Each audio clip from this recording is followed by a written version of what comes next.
Alright, halfway house. We are in Bandera, Texas. Made a video about this before, and we finally, after almost 5 years, made a deal on it. So this is a 1956 Dodge pickup. Step side, short bed, big window. He says it was a 318 poly. I don't think the 318 poly was out in 56, but maybe it had a 318 poly in it, or maybe it was a earlier poly. But he said it started rod knocking one day, and when he was a teenager, his dad had a 54 New Yorker, I believe, and he wrecked it mixing a drink while driving down the road. And so he kept the engine, and when this poly took a shit, he took the New Yorker engine. Bam! 54 Chrysler 331 Hemi, and he had a 3-speed manual in here. He said he built it in 1969, I believe, and rebuilt the motor, drove it a couple times, parked it in front of the barn, and then about 20 years ago drove it back here. So the swap was done pretty crude, but and the transmission's out of it. He says he has it, but I've never seen it around here. So a dog. So the deal is, so these belong to my girlfriend's parents. So her mom loves this Jeep Commander 08, I believe. And so my girlfriend's sister was driving it one day.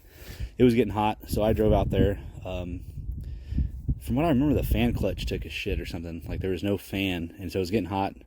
So I sent them to the parts store. They had one in stock, so I was waiting on the side of the road, and I'd let it cool off, you know, because we were kind of in the middle of nowhere. So I'd let it cool off, drive it down the road, let it cool off, drive down the road. Well, I said, dude, this is going to take 2 days. So I just parked it, waited for the tow truck. Tow truck came, picked it up, took it back to, I was working at Syntex Diesel at the time, so that was just a spot to keep it for the night. So we took it back to Syntex Diesel, and once tow truck dropped it off, we went to move it out of the way, and I can't remember if it seized up or it just started knocking, but it sent a push, well, it's an overhead cam, but it sent something through the valve cover, and that was the end of that motor. And she ended up with a Honda CR-V or some shit, and she always wanted her Jeep back. So the deal is, I put a motor in the Jeep, and I get this fine automobile, 79 Grand Prix, I believe. It's the small 301 or 303, or I always get them mixed up, 301, I think. Apparently this is a deer magnet, that's why it's so beat up, but belonged to my girlfriend's mom. She loved this thing too. And I get this thing, and I get, I believe it's a 76 Tradesman 200.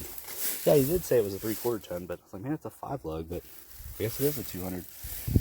And this is, well, this was done in, you know, perfect 70s fashion at one point, with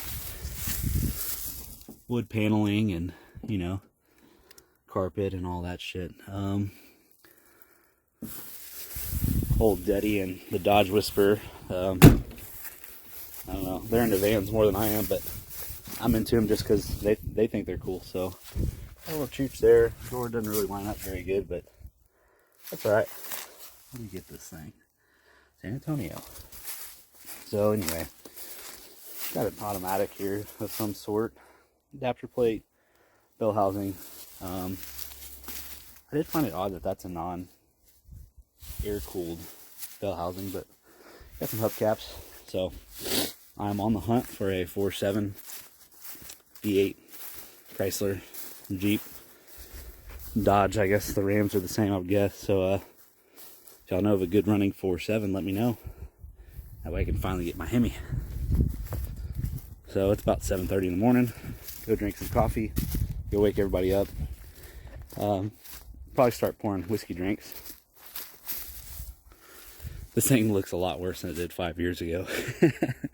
But that's alright. I knew it wasn't going anywhere. It was actually promised to his sister's ex-husband, who was an old school hot rodder from back in the day, and he just wanted the motor. And I was like, well, I mean, I can find a 331 Hemi for, you know, $500, but one that was built in the 60s, you know, like, to me, it's the whole package. I don't particularly want just the truck or just the motor. It's that it was built back in the day by my girlfriend's dad. It's just cool. He also built a, I think he said it was a 40 40-something Jeepster with a 425 Buick, and he built a, oh, I can't remember all kinds of wild swaps they did back in the day. But he said they just go to the junkyard and pick out a, $25 motor or whatever and stuff it in something wild and put it on the street. So that's pretty cool. Anyway, Hemi, I haven't tried to turn it over yet.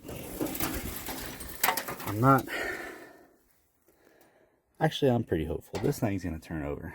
It's going to run. Well, needs a lot of work to run, but it's going to turn over.